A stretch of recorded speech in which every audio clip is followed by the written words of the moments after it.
மூன்றாவது கேள்வி, 31 நாட்களை கொண்ட ஒரு மாதத்தின் இறுதி நாள் சனிக்கிழமையாகும். அடுத்த மாதத்தின் இறுதி நாளும் சனிக்கிழமையாகவே இருந்தது. அவ்விரு மாதங்களும் எவை என்று கேட்கப்படுது. அப்ப 31 நாட்களை கொண்ட ஒரு மாதத்தின் அதாவது இறுதி 31ஆம் தேதி சனிக்கிழமையாக இருக்கின்றது. அப்ப அடுத்த மாதம் 1ஆம் தேதி ஞாயிற்றுக்கிழமையாக இருக்கும். அதன் இறுதி நாளும் சனிக்கிழமையாக இருந்ததாம். இந்த மாதத்தின் அதாவது அடுத்த மாதம், இதற்கு அடுத்த மாதத்தின் இறுதி நாளும் சனிக்கிழமையாகவே இருந்ததாம். அப்ப இந்த அடுத்த மாதம் எத்தனை நாட்களை கொண்டிருக்கும்? எங்களுக்கு தெரியும், 31 நாட்களை கொண்ட மாதத்துக்கு பிறகு ஒன்று 30 இருக்கலாம், அல்லது 29 இருக்கலாம், அல்லது 28 இருக்கலாம். இந்த 28, 29 மாசி மாதத்தில் வரும். மற்ற 30, 31 மாறி மாறி வந்து கொண்டிருக்கும். ஆனா 2 மாதம் 31 தொடர்ச்சியா வரும். அதெல்லாம் உங்களுக்கு கையை முஸ்லி பிடித்து பார்த்தா தெரியும். இப்ப இங்க 1ஆம் தேதி ஞாயிறு என்றால் எங்களுக்கு தெரியும் 8 ஞாயிறு, 15 ஞாயிறு, 22 ஞாயிறு, 29 ஞாயிறு. அப்ப இங்க சொல்லப்படுது, இந்த அடுத்த மாதத்தின் இறுதி நாளும் சனிக்கிழமையாக இருந்ததென்றால் 28ஆம் திகதியில அந்த மாதம் முடிவித்திருத்தல் வேண்டும். ஏன் 29 ஞாயிறு தானே வருது. அப்ப 28 நாட்களை கொண்ட மாதம் இதுல வரும், மாசி மாதத்துல வரும். அப்ப முதல் அந்த மாதம் அப்ப தையாக இருக்கும். ஏன் மாசிக்கு முதல் தை. அப்ப இரண்டாவது விடையே பொருத்தமானதாக இருக்கின்றது. இனி நாங்கள் அடுத்த வினாவை பார்ப்போம். எனது அண்ணா என்னை விட சரியாக 2.5 வருடங்கள் மூத்தவன். தம்பி சரியாக 1.5 வருடங்கள் இளையவன். நான் பிறந்தது 2015 ஆகும். தம்பி பிறந்த மாதம் வருடம் முறையே அமைந்த விடைக்காக இது கடந்த 2023ஆம் ஆண்டு அரசவரிக்கையில் வந்த வினாவை தழுவப்பட்டது. இப்ப தம்பி என்றால் எங்களுக்கு தெரியும், தம்பி என்பவன் எனக்கு பிறகு பிறந்தவன். எனக்கு பிறகு பிறந்தாத்தான் அவன் தம்பி, எனக்கு முன்னே பிறந்தா அவன் அண்ணா. அப்ப நான் பிறந்தது 2011 என்றால் தம்பி என்னை விட 2.5 வருடங்கள் இளையவன். இளையவன் என்றால் இங்க பார்க்கணும், நான் 2015 என்று தான் சொல்லப்படுது ஒழிய 2015 இது 6 மாதங்கள் இருக்கின்றது. அதாவது 1ஆம் மாதத்திலிருந்து 6ஆம் மாதம் வரைக்கும் ஒரு அரை பகுதி, அடுத்த 7ஆம் மாதத்திலிருந்து 12ஆம் மாதம் வரைக்கும் ஒரு அரை வருட பகுதி. அப்ப நான் இந்த அரை வருட பகுதிக்கு நான் பிறந்திருந்தால் தம்பி எனக்கு பிறகு அரை வருடம் இதிலையும், பிறகு 2016, 2017 பிறந்திருக்க சந்தர்ப்பம் இருக்கின்றது. 16 அடுத்தது 17. இங்க 2 வருடம், இது அரை வருடம், 2.5 வருடம் இளையவன் என்றபடியால் அப்ப அவன் 2017 பிறந்திருக்கலாம்.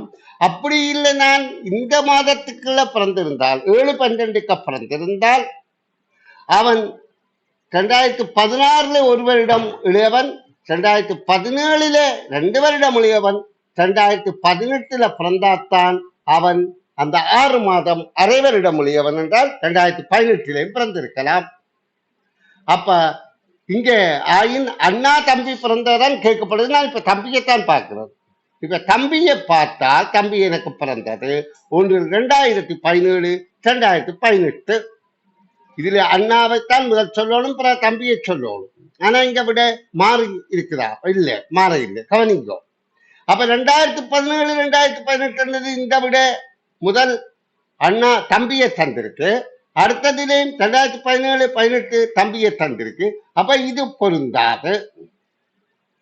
அப்ப தம்பி இந்திய முதல் தண்டு இருக்குது, முறையே என்று சொல்ல கருத்தை விடுங்கோ.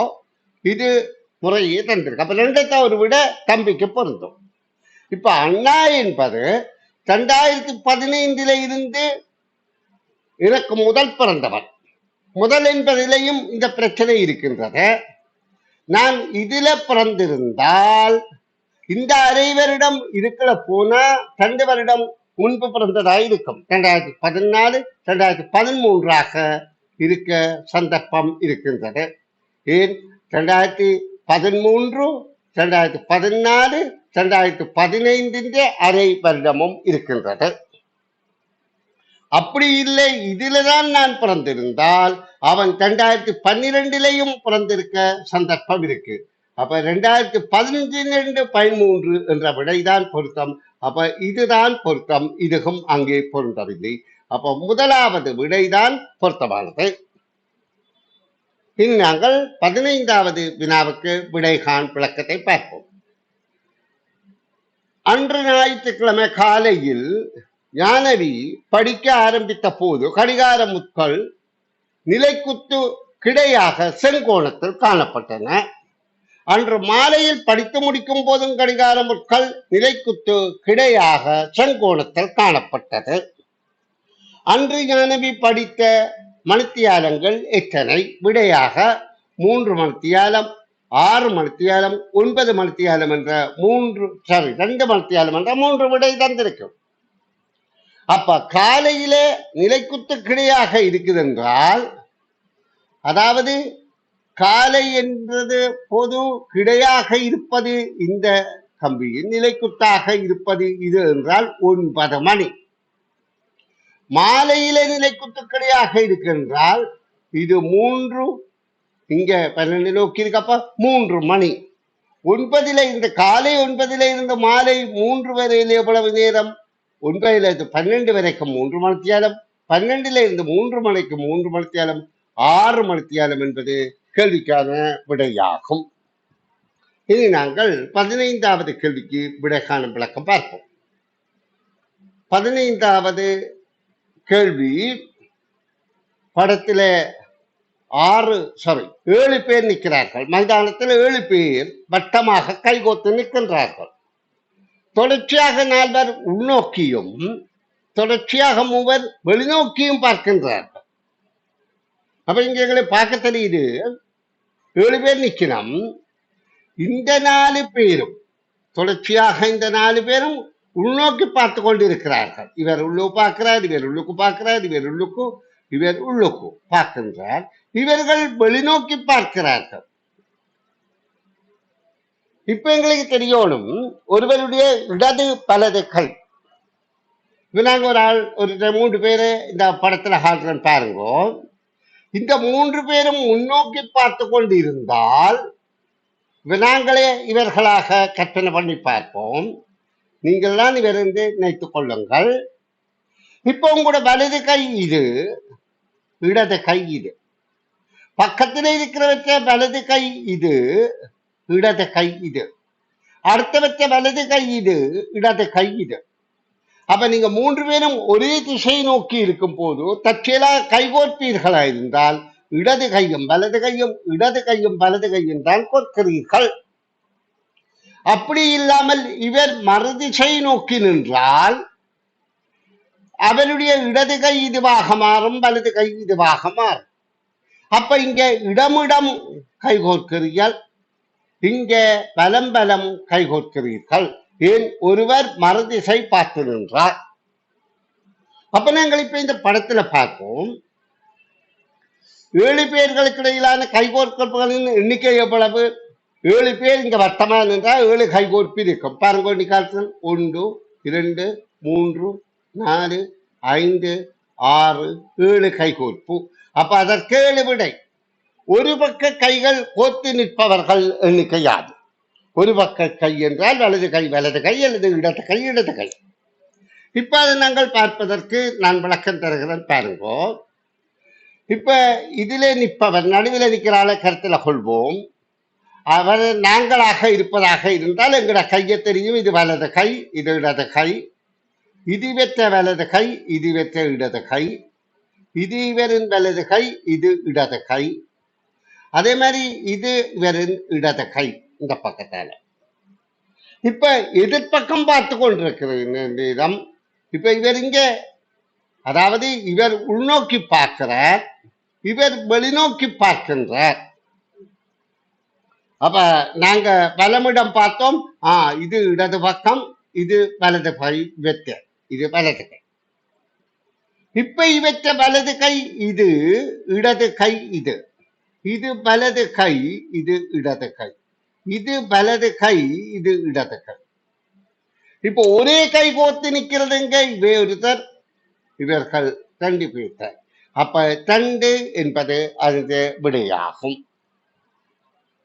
இனி அடுத்த வினாவுக்கு விடைகாண் விளக்கம் தருகின்றேன். இது 18வது வினா.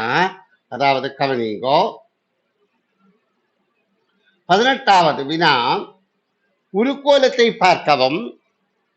இங்க இந்த உருக்கோலமும் அதாவது மாறுபடுகின்ற போது இந்த உருக்கோலம் இப்படியாக மாறுகின்றது. அப்ப எங்களுக்கு இங்க நடைபெறுகின்ற மாறுபாடுகள்ல இந்த நிலைக்குத்துக்கோடு அதாவது இடம்பலம் மாறினாலும் அப்படியே தான் தெரியும். அப்ப அது இடம்பலம் மாறி இருந்தால் இந்த அதாவது இப்படியான மலை கோடு இடம்பலம் மாறுகின்ற போது இப்படியாக மாறுகின்றது, அதே மாதிரி மற்றதும் மாறுகின்றது. இப்ப நாங்கள் இதுல மாறுபாடுகளை அவதானிக்கிற போது சிலவேளை இது இப்படி இருக்கலாம், அல்லது இங்கே போயிருக்கலாம், இது இங்க போயிருக்கலாம், இது இங்க வந்திருக்கலாம், இது இங்க வந்திருக்கலாம், எப்படியாவது மாறுபடுகிற. இதுல என்ன நடைபெறுகின்றது? இந்த மாறுபாடுகள்ல இடம்பலம் மாறுகின்றது. இப்ப கேள்வி, இவை இவ்வாறு இடம்பலம் மாறுமாக இருந்தால் எது உருவாகும் என்பது. இப்ப நாங்க இதை பார்ப்போம். இப்ப இது இதோட இணைகின்றது, இது இதோட இணைகின்றது. அப்ப இப்படியாகவும் வரும். அப்ப இந்த விடையாக வரக்கூடியது 3வது விடையாக இருக்கும். இது மாறுபாடுகளை அவதானிக்கும் ஆற்றல். இது வெற்றிக்கணி இதழின் 4ஆம் பக்க வினாக்களுக்கு விடை காணும் விளக்கம்.